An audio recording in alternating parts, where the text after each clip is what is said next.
बोल news headquarter.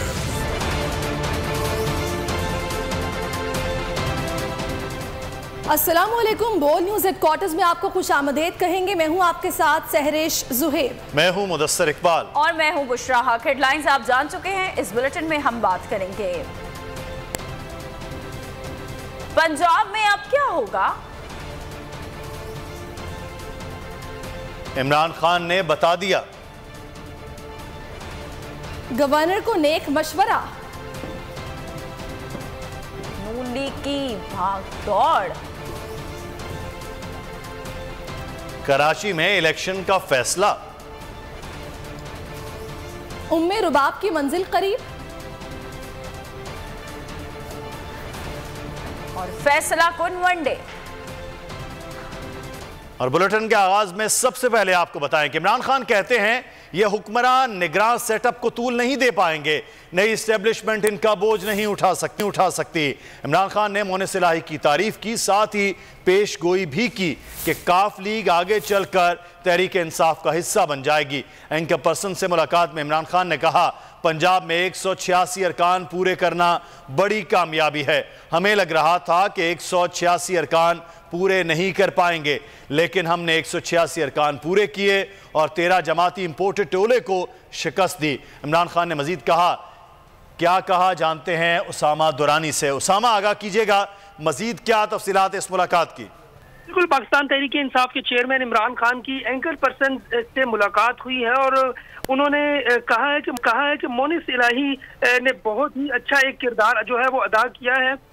उनका ये कहना था कि जो कल सरप्राइज दिया गया है, जो इम्पोर्टेड हुकूमत इसका जो है वो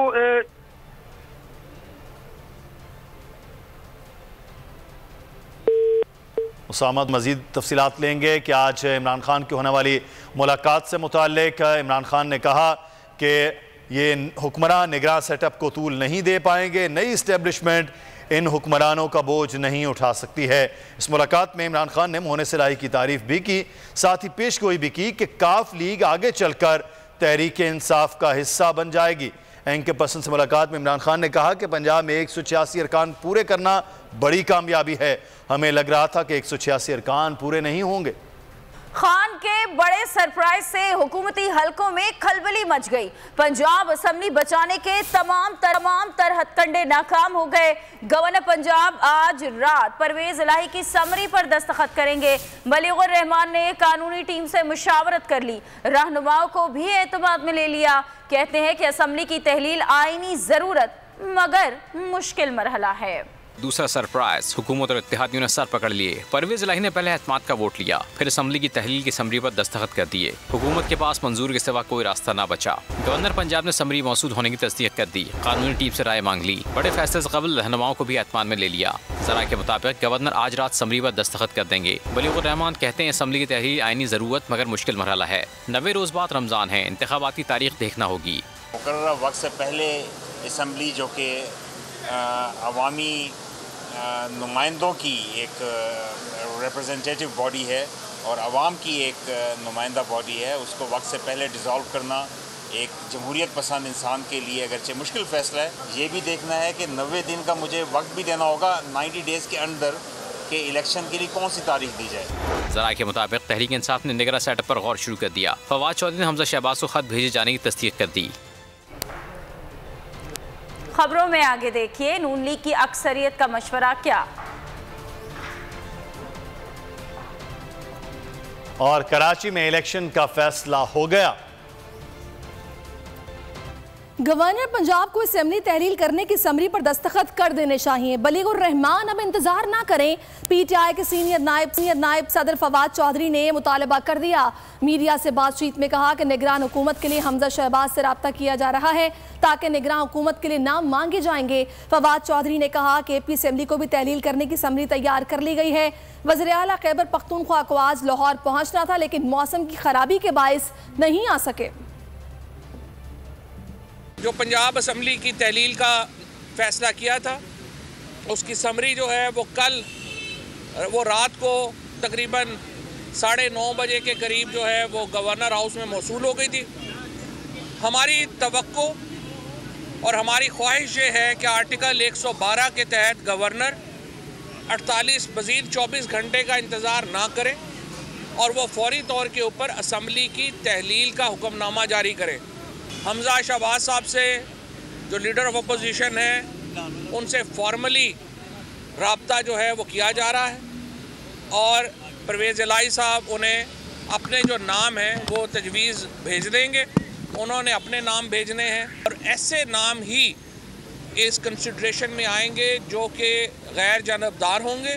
खैबर पख्तूनख्वा के वज़ीर आला बातचीत हो गई है और उन्होंने जो खैबर पख्तूनख्वा असम्बली तोड़ने की जो समरी है या जो उनकी एडवाइस है वो तैयार कर ली है।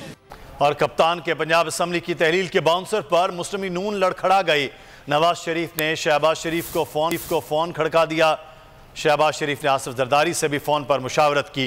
पंजाब में आइन के मुताबिक चलने पर इत्तेफाक कर लिया गया। एहसन इकबाल ने नवाज शरीफ और मरियम नवाज से फौरी तौर पर वतन वापसी की दरख्वास्त कर दी। नून लीग के सीनियर रहनुमाओं का इजलास 1-2 रोज में होगा। इमरान खान के पंजाब और केपी के असम्बलियों की तहलील के फैसले ने मुस्लिम लीग नून को मुश्किल में डाल दिया। गैर यकीनी के बादल मंडलाने लगे। पीडीएम का मुद्दत पूरी करने का ख्वाब अधूरा रहने का खदशा है। नून लीग से फौरी इंतखाबात में जाने की तजवीज़ जोर पकड़ गई। नून लीग में सीनियर अरकान की अक्सरियत ने IMF के मुतालबे पर मुश्किल फैसले करने की बजाय इलेक्शन में जाने की हिमायत कर दी। क़यादत ने तजवीज़ दी कि मुश्किल फैसले किए तो इलेक्शन मुहिम में जाना मुश्किल हो जाएगा। अरकान ने कहा कि मुस्लिम लीग नून की सीनियर क़यादत ज़्यादातर वफाकी वुज़रा हैं। पंजाब और केपी में इलेक्शन मुहिम के लिए वजारतें छोड़ना पड़ेंगी जिससे वफाकी हुकूमत मज़ीद कमज़ोर हो जाएगी। लीगी अरकान का कहना है कि मुश्किल मौशी फैसले करके भी शायद हम मुद्दत मुकम्मल ना कर पाएँ। मुश्किल मौशी फैसलों की सूरत में महंगाई का नया तूफ़ान आएगा, फिर इलेक्शन जाना तकरीबन नामुमकिन हो जाएगा। कराची हैदराबाद ने बल्दियाती इंतखाबात की बात करते जो कि 15 जनवरी को ही होंगे। इलेक्शन कमीशन ने 2 टोक फैसला सुना दिया। हंगामी इजलास में सिंध हुकूमत के इक़दाम पर गौर किया गया। इलेक्शन कमीशन के मुताबिक फौज रेंजर्स की तैनाती के लिए वजारत दिफा को भी खत लिखा जाएगा। बल्दियाती इंतखाबात के लिए जुडिशल ऑर्डर जारी कर दिया गया। चीफ इलेक्शन कमिश्नर ने सिंध हुकूमत के इक़दाम पर बरहमी का इजहार किया। कहा विफाकी हुकूमत हो या सूबाई हुकूमतें, कोई बल्दियाती इंतखाबात नहीं कराना चाहता। कराची में बल्दियाती इलेक्शन 15 जनवरी को ही होंगे। इलेक्शन कमीशन ने बड़ा फैसला कर लिया। चीफ इलेक्शन कमिश्नर की ज़ेरे सदारत हंगामी इजलास, सिंध हुकूमत की दरख्वास्त और नोटिफिकेशंस पर गौर। इलेक्शन कमीशन ने वाज़ा किया कि कराची और हैदराबाद में इलेक्शन मुलतवी नहीं होंगे। फौज और रेंजर्स की तैनाती के लिए वजारत दिफा को भी खत लिखा जाएगा। इलेक्शन कमीशन ने बल्दियाती इंतखाबात के लिए जुडिशल ऑर्डर भी जारी कर दिया।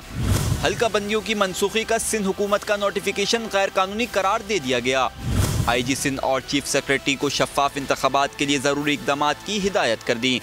स्पेशल सेक्रेटरी इलेक्शन कमीशन को फौरी कराची पहुंचने का कह दिया गया। इजलास में चीफ इलेक्शन कमिश्नर ने सिंध हुकूमत के इक़दाम पर बरहमी का इजहार किया।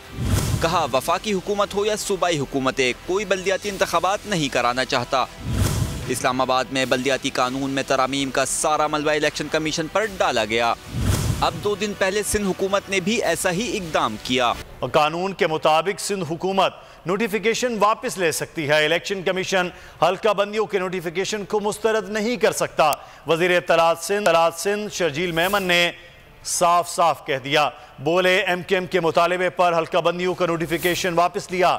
IG ने कहा इलेक्शन के लिए 62,000 एहलकार दरकार हैं। इलेक्शन कमीशन सिक्योरिटी के लिए मुतल्लिका इदारों से खुद राब्ता करे। हुकूमत सिंध ने 10-1 जो कल सिंध काबीना ने जो नोटिफिकेशन वापस लिया, वो नोटिफिकेशन निकालने का इख्तियार कानून में हुकूमत सिंध का है। वो नोटिफिकेशन विड्रॉ करने का इख्तियार कानून के मुताबिक हुकूमत सिंध का है और वो हमारा एक आईनी इख्तियार है। वो इख्तियार हमने इसलिए इस्तेमाल किया कि अगर कुछ पॉलिटिकल पार्टीज को डीलिमिटेशन के बारे में कुछ खदशात थे या उनके ग्रीवेंसेस थे, तो हुकूमत सिंध ने ये महसूस किया कि ये ना हो कि हम इलेक्शन करवा ले और कल को कोई ये बात कहे कि जी हमारे साथ ज्यादती हुई। हम चाहते हैं कि हर एक पॉलिटिकल पार्टी को एक इक्वल फील्ड दी जाए इलेक्शन कॉन्टेस्ट करने के लिए। MQM जो कि कराची की स्टेक होल्डर रही है, वफाक में हमारी इत्तेहादी रही है, MQM के मुतालबे पे 10-1 का नोटिफिकेशन वापस लिया गया। जी बताइएगा, कराची में बल्दियाती इलेक्शन के हवाले से जो चहमगइयाँ हो रही हैं, बात की जा रही है, इलेक्शन कमीशन ने फैसला सुना दिया, अब सिंध हुकूमत क्या सोच रही है इस बारे में? बिस्मिल्लाहिर्रहमानिर्रहीम, शुक्रिया जी। सिंध हुकूमत ने 10-1 का जो फैसला किया था वो सिंध हुकूमत का आईनी इख्तियार था, और उसके बाद इलेक्शन कमीशन के जो लेटर आए हैं उसमें उन्होंने इलेक्शन कमीशन ने ये भी कहा है कि जी सिक्योरिटी को जो है वो प्रोवाइड किया जाए, और उन्होंने रेंजर्स और आर्मी को कहा है कि जी वो सेंसिटिव पोलिंग स्टेशन पे बैठे। तो वो उसके लिए ऑलरेडी वहां से एक्सक्यूज आ चुका है बिकॉज ऑफ के वो उस वक्त जो भी दहशतगर्दी के खिलाफ ऑपरेशन पूरे भर में, तो उसमें सिक्योरिटी एजेंसीज ने ऑलरेडी एक्सक्यूज कर लिया है। और सिंध हुकूमत ने भी ये कहा है कि जी 63,000 अगर एहलकार चाहिए तो सारी जगहों से पुलिस विड्रॉ करके सिलेक्शन पे लगा दी जाए, तो खुदा न खास्ता उन इलाकों में कोई प्रॉब्लम हो जाए तो उसकी जिम्मेदारी कौन उठाएगा। तो कानूनी माहिरीन की टीम सिंध हुकूमत की मौजूद है और वो इस वक्त सारे फैसलों को देख रही है, और जिस तरह ही कोई फैसला होगा, कोई लाएमल बनाया जाएगा तो वो चीज सबके सामने आ जाएगी। अच्छा, ये बताइएगा कि क्या सिंध हुकूमत इलेक्शन मुलतवी के बारे में भी कुछ सोच रही है, कोई ऑर्डिनेंस लाने का इरादा रखती है, इस बारे में बताइएगा आप। जी मेरे इल्म में नहीं है जी। ठीक है, तो क्या 15 जनवरी को इलेक्शन होंगे? मैं भी कह नहीं सकता कि 15 जनवरी को इलेक्शन होंगे या नहीं होंगे। तो जो ऑर्डिनेंस लाने की बात की जा रही है, क्या सिंध हुकूमत इस बारे में कोई गौर कर रही है या नहीं कर रही, ये बताइएगा सर। वो मेरे इल्म में नहीं है, वो कानूनी माहिरीन जो फैसला करेंगे उसके हिसाब से। ठीक है, वो आपके इल्म में नहीं है। बहुत शुक्रिया सर आपके वक्त का।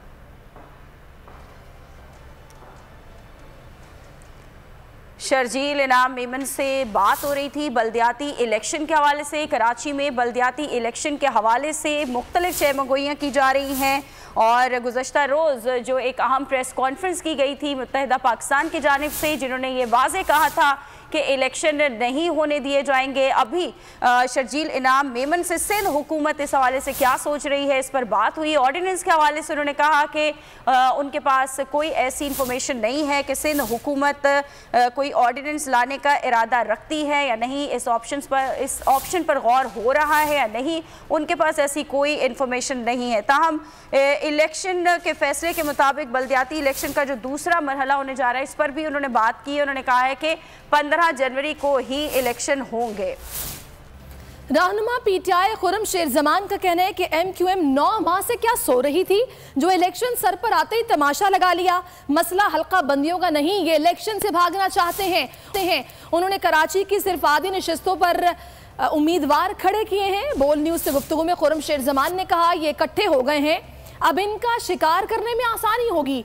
इस साल सिंध से पीपल्स पार्टी का भी खात्मा हो जाएगा। इमरान खान जल्द पाकिस्तान के वज़ीर आज़म होंगे।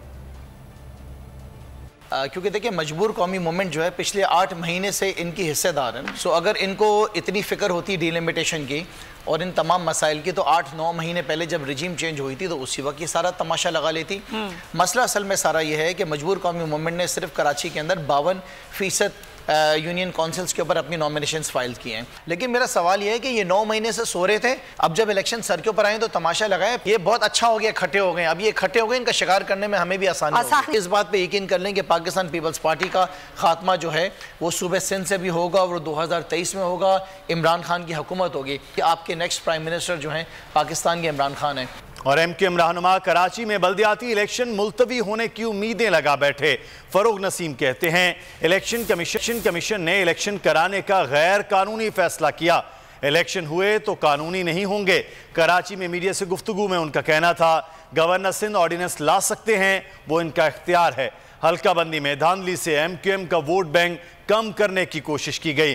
फैसल सब्जवारी का कहना था कि कराची में ज्यादा आबादी वाले इलाकों को कम नशिस्तें दी गईं, ये सरासर धांधली है। उनका कहना था कि ज्यादा बैनर्स लगाने से कोई कराची का मेयर नहीं बन सकता। ये इलेक्शन जब तक डिलिमिटेशन इसका प्रॉपर नहीं होगा, कोई इलेक्शन जो है वो वॉइड होगा। और वो आर्टिकल 218(3) है कॉन्स्टिट्यूशन का कि हम ये खड़े हुए हैं कराची के हुकूक के लिए कि यहाँ का डिलिमिटेशन ठीक करें, सही काउंट दें लोगों को। तो लिहाजा मेरी इस्तदा ये है, इलेक्शन कमीशन से इस्तदा है, आपने ऑर्डर ज़रूर पास किया है, लेकिन हमें सुन तो लेते, अब वीडियो लिंक से सुन लेते। पॉपुलेशन काउंट दिया हुआ है कि 10% प्लस माइनस 10% से ज़्यादा वेरिएशन नहीं होती। वो सब कहाँ है, वो सारे प्रिंसिपल्स कहाँ हैं? जिन हल्का बंदियों में नज़र आ रहा है कि नाज़माबाद की आबादी ज़्यादा होने के बावजूद नशिस्तें कम, कोरंगी की आबादी ज़्यादा होने के बावजूद नशिस्तें कम, औरंगी टाउन की आबादी ज़्यादा होने की वजह से नशिस्तें कम के बावजूद नशिस्तें कम रख दें, और दीगर इलाकों में आबादी कम लेकिन नशिस्तें ज़्यादा रखें। वो कैसे शफाफ हो सकते हैं? घूम रहे हैं ना कराची भर में, बैनर लगा लगा कर, समझ रहे हैं बैनर लगा के पैसे खर्च करने से नहीं बनता भाई मेयर। 2022 बहुत बड़े तोहफे भी देके गया पाकिस्तान की आवाम को। पाकिस्तान की आवाम को एक तोहफा ये दिया कि आवाम को पता चल गया कि पाकिस्तान का मीडिया क्या है। साल 2022 में सबसे ज्यादा देखे जाने वाला चैनल बोल न्यूज रहा नंबर 1। हमने बहुत सारे शोज और ट्रांसमिशंस की, पूरा साल मुसलसल जदोजहद में निकल गया कि ये वोट ऑफ कॉन्फिडेंस के पीछे कौन लोग थे। तोड़े रेटिंग के सभी रिकॉर्ड। सोशल मीडिया पर भी सबसे ज्यादा तेजी से 2.4 बिलियन व्यूज का संगे मील अबूर किया। एंकर्स को भी आवाम में सबसे ज्यादा मकबूलियत मिली और सोशल मीडिया पर भी बोल रहा सब पर भारी। सब्सक्राइब करें और बेल दबाएं ताकि कोई खबर रह न जाए।